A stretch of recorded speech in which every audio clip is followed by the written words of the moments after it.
Greetings, WeekendPost TV viewers. We have invited Mr. Vijay from Thornton, the managing partner, to actually speak to the budget as it was recently presented by the Minister of Finance, Honorable Peggy Serame. We found it fit that Mr. Vijay could come through our studios and unbundle the budget a bit for our audience, so that it could speak to the ordinary Botswana, so that it could speak to those who envision being into business in the short to medium term, and to speak to us as well as the media, so that we understand the details of the budget in a bit. Welcome, Mr. Vijay. Thank you so much, and greetings to Weekend Post viewers. And without wasting much of our time, would you just give us a brief overview of your reflections on the budget? Thanks so much. We've actually, as a country and in fact as a globe, gone through a past 2 years which none of us would forget. It's really brought in so much of uncertainty to everything we do. But obviously, amidst the uncertainty is hiding a superb opportunity which we need to grasp it. So in the background, from a Botswana perspective, our president did mention about the reset agenda, which is sitting right in the forefront, and keeping in mind that we are heading into the final year of the NDP 11. That's also kept as the base for this whole budget.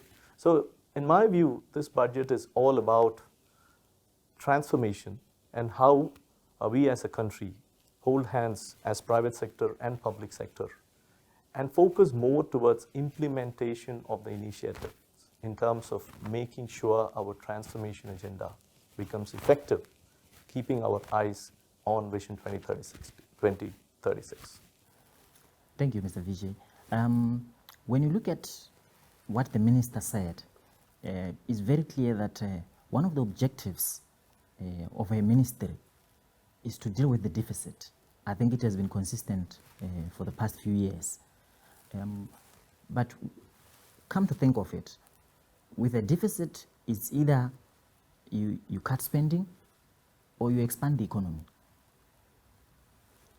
But what is coming out from what the minister said in her presentation, government is going for the jungler.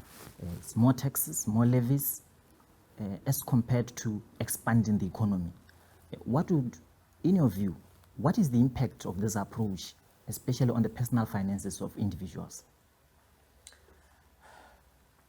Thank you. That's a big question for all of us. No doubt about it. When there is an increase in levy or taxes, and the inflation hits the roof, I think it hits the pockets of the common man, which is surely something the government has got its eyes sharply on. Now, coming on to the macro level, when you look at it, our economy has been, in the last at least 4 decades, been predominantly dependent on diamonds. Now, on one side, you see the recovery between last year to this year is again fueled by the diamonds. So that way, yes, diamonds is not finite for us. It's not permanent. It's just going to be not for a long time. On the other side, it's quite important to strengthen our export focus, which has been the focus.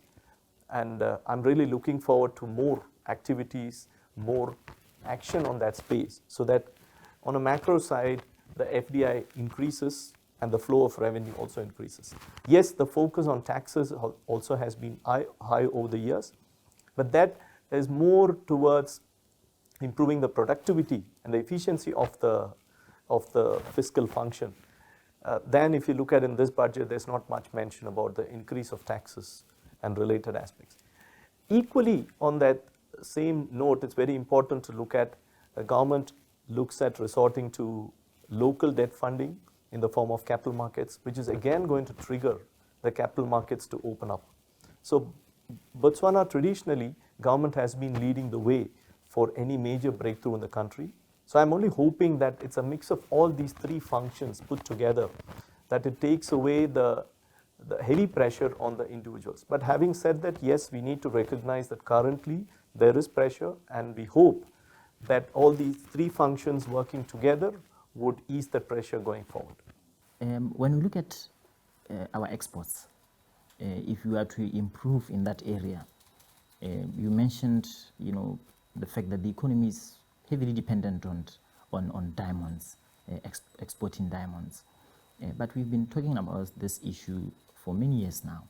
The minister is making mention of special economic zones. The minister made mention of, if there's one project which came out clear from the minister's speech, where I think there's a bit of an investment that is heavy, is the citrus project in Sliwe Pigwe, the Spedu region, where about 500 million has been invested. And the minister was telling us about the jobs created there, 228, and the likelihood of employing 1,000 or more. But I want to look at it from the perspective that you are giving, where now we want to diversify our export base. Do you think there is enough mentioned by the minister and probably other government instruments in terms of trying to improve our export base? Also try to speak to the issue of implementation, which you have also mentioned. In the transformation agenda, implementation is very key, but we know it's sluggish. It has been sluggish. Nothing seems to be moving in the direction that we're envisaging at the moment. What can be done? I know there's been mention of a special implementation unit. We've tried that before. Do you think we win the war? Yep, you've covered a lot of things.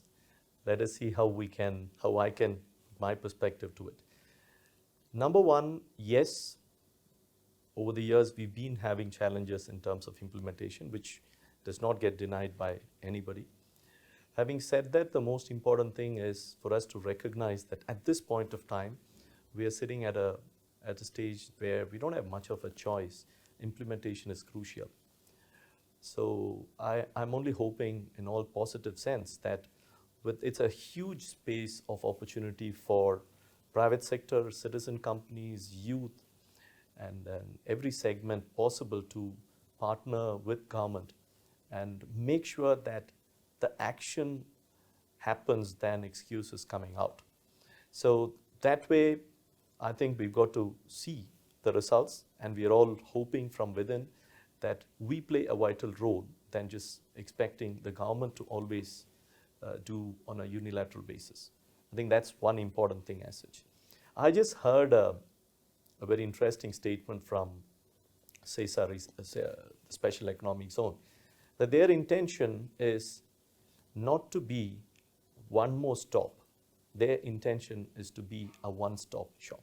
Now, I think that is again very important for all the machineries to look at, that it is crucial to make doing business easier than it being made tough at every stage of investment. So you gave an example of citrus project. It is surely something welcome in the Spedu region, and we keep hearing of a lot more interesting things coming, hoping that these things do happen. So it's all about creating a conducive environment for these businesses to come in and thrive in Botswana. Botswana, having said all these things, is still a great place to be, a great place to invest, and the world sees it that way, and I'm quite sure we all give a positive outlook, things would change, and I'm quite hopeful for better things going forward. Then let's talk to the budget itself, the recurrent and development budget. There's this debate that our development budget is quite on the low compared to recurrent. That is in comparison to our GDP. And we know that with a development budget, that is where there's likelihood of expanding the economy, because you'll be able to come up with projects.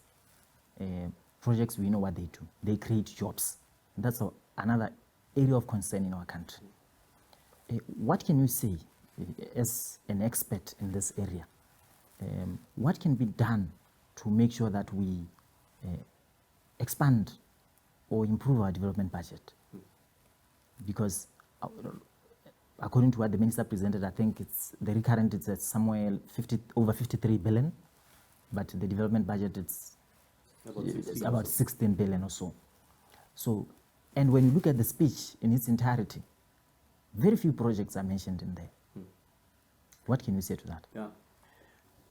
If you notice in the budget, the minister did mention that during the consultation process, one important thing which came as a suggestion or request from the stakeholders is to have more focus in terms of development.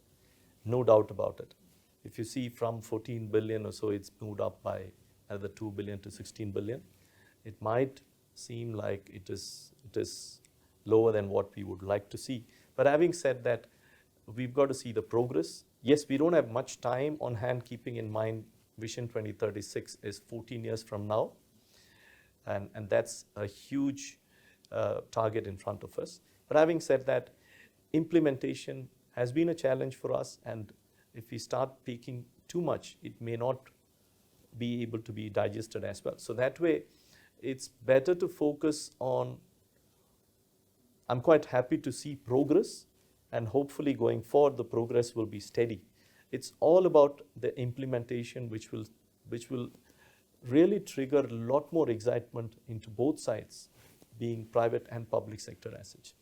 Specifically, when you look at the budget, it does talk about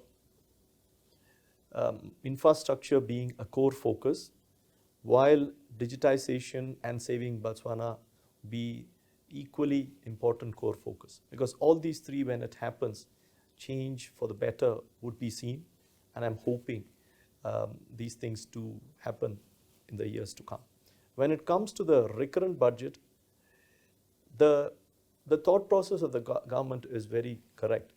They don't seem to be saying no to the core focus of education, for example, which continues. What comes out is if you correlate it to the reset agenda of the president, it's very important to bring the mindset change into action. So it doesn't mean that there's going to be a wage cut, but it is very clear that there's an expectation for a relative productivity enhancement in the system. I think that's the way I read it, than it being a wage cut kind of thing. So yes, in the middle of the uncertainty and where the circumstances where we are, it's a balance which the government has tried to the best of their knowledge. The perpetual complaint, we're speaking of expanding the development budget, as an ideal. But when you look at the minister's speech, she made a complaint there that there is underspending. Ministries are underspending.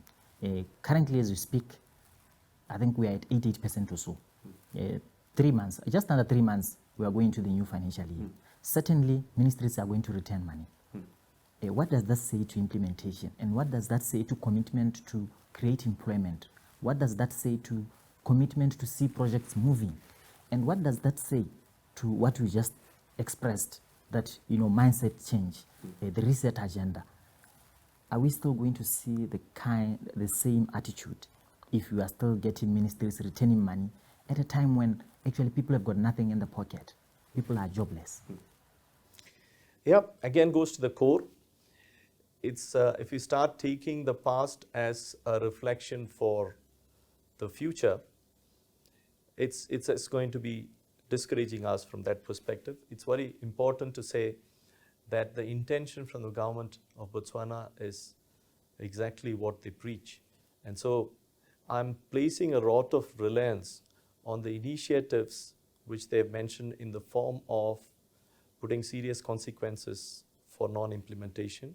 What is that going to be needs to be seen. We are only hoping that a serious consequence remains as it is meant. And again, this role of program manager is also something which has been talked in the past, but only hoping that it becomes much more clearer. And equally on the other side, if you take private-public partnership, which also has been talked in the past, and our implementation needs significant boost, and that's a recommendation even from the World Bank. So we are hoping all these things get more clarity and more push in terms of making it happen. It's not the numbers which matter, it is actually the output which matters, because directly, think about it, you're having improved sanitation and water facilities, you're having much wider power availability in the country, and say the land servicing becomes even better. The result of this is automatically improved investment, increased confidence, and better action and results. So bottom line is completion and effective completion of the projects. Yes, that is very key. And maybe before we go into the final details of our interview, can you speak to this subject? Should we borrow more? Should we borrow more as a country to finance our projects here at home so that we expand the development budget?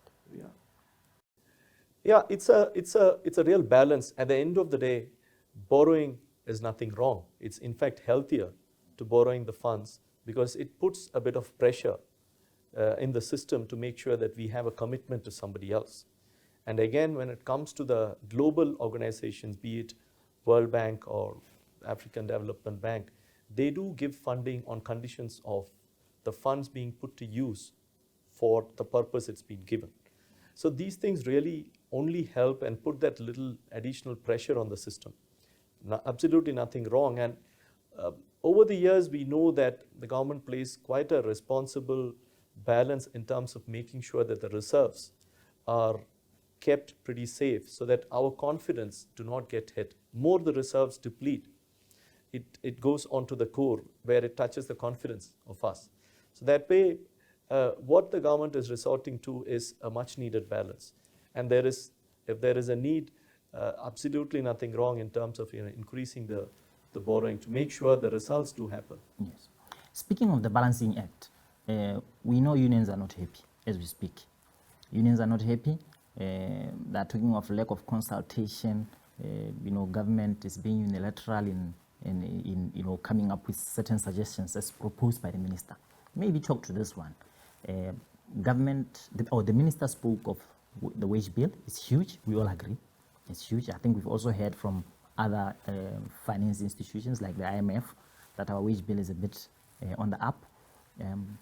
The minister is also talking of making cutbacks on some allowances.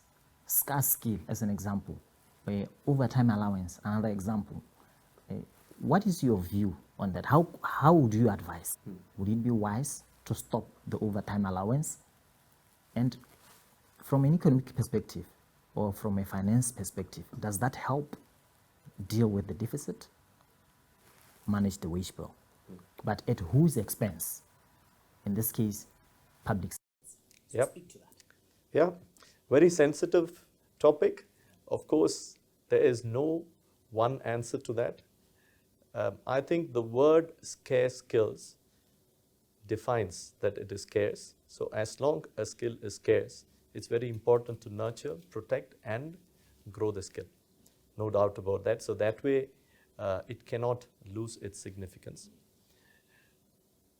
On the same note, if you look at, the minister did mention about the wage consultation process to be commencing with a hope that within the next 3 years, there is a alignment, because it is a fact that government does have pressure in terms of the recurrent commitments in terms of the wage bill. So that way, I think it is only fair to bring in the fifth pillar of our reset agenda, which is the mindset, is to accept that there is a need for all of us to relook at how we do things. It's quite important to say, how do we contribute to our unilateral focus of Vision 2036 to make this a high income country? So that way the answer lies on both sides, and I do not think it is a one-sided answer to this whole thing. It is a process, and it cannot be just like that, a cutback, because it affects the living standards of people and of course the motivation level of the individuals. So I hope and believe that the consultation process is going to be absolutely crucial in making sure that the much needed balance is maintained in this process. The minister also made mention of alignment of some SOAEs, that is state-owned enterprises,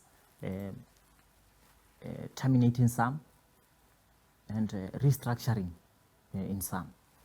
How soon do you think that process should be done? Because we've been at it for a while now. How soon should it be done, and how important it is?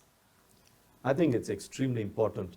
Now, when it comes to service delivery, and when you talk to a common man, we walk in for a service and we need to get the service, whether it is public sector or private sector. Yes. Now, so that way there is a dire need to strengthen and make sure that the service standards are kept to the expectations of the public. And that's the reason we as common men pay our taxes and participate in every reforms in the country.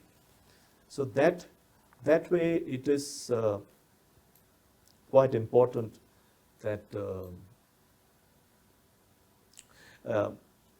SOE's rationalization happens. Now, I'm told, we've all listened in the budget news that there's been some recommendations which has come through, and as early as 1st of April 2022, there could be changes in the ministries.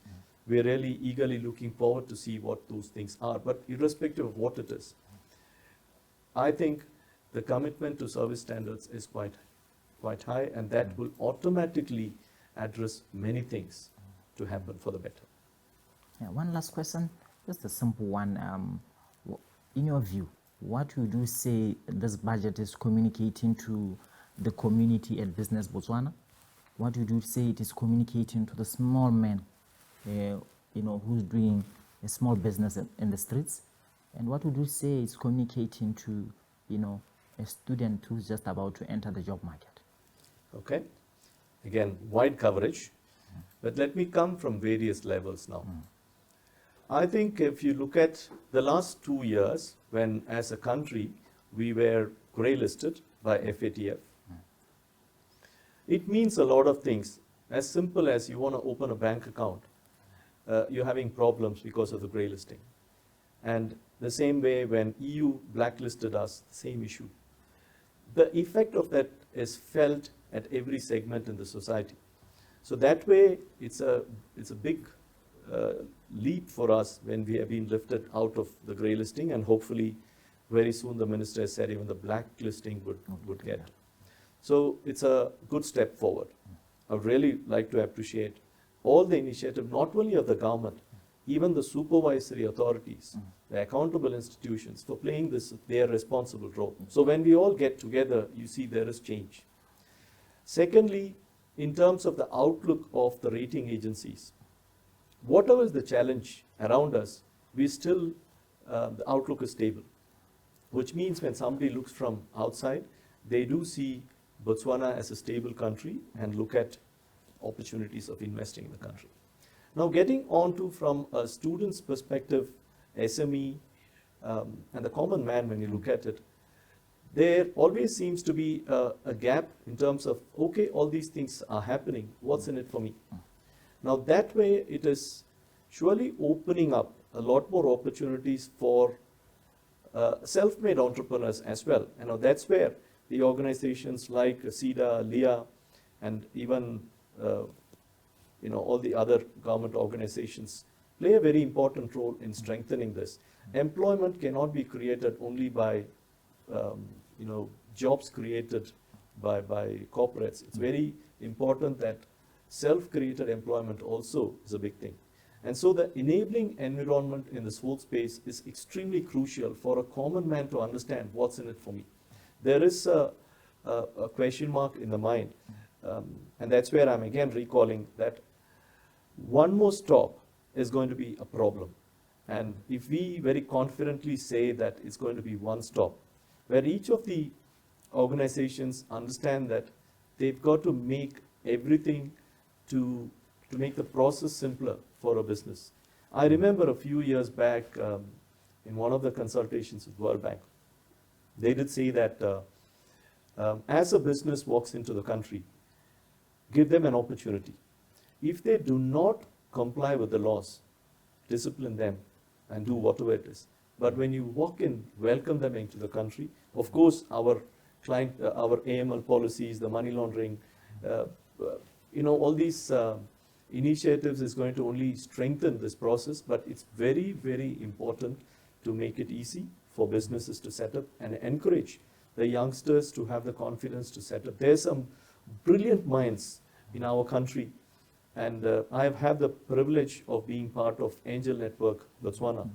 When we, and thanks to Botswana Innovation and Digital Hub for even playing that role, we see some phenomenal brains, phenomenal ideas, but they need a lot of support in converting their ideas into action. And that will make a big difference in the minds of the youths, the entrepreneurs, and SME, which I think is the biggest change factor in terms of what's needed for our country. Great stuff. I think it's very important that when we close, we put it out there that the minister has really made it clear that corruption remains a big problem, and the government is trying or is dealing with it, at various levels, using various institutions of oversight, prosecution, and all those. And let's hope that in the next budget there will be clear signs that what the minister pronounced this year, there was movement. We won't continue to see the persistent problem of underspending. We won't continue to hear about this corruption, which is engulfing the entire, not only government, even in the private sector. We'll be able to see movement. We'll see more projects coming through, and we'll see, maybe our development budget improving a bit, because whether we like it or not, if there is no significant improvement on the development budget, we will not see a lot of projects. Thank you, Mr. Vijay, for coming through, and we hope our viewers will learn something from this. And this was a start. We hope that in the next segment, there will be further probing and further understanding of what the minister pronounced on her budget speech. Thank you.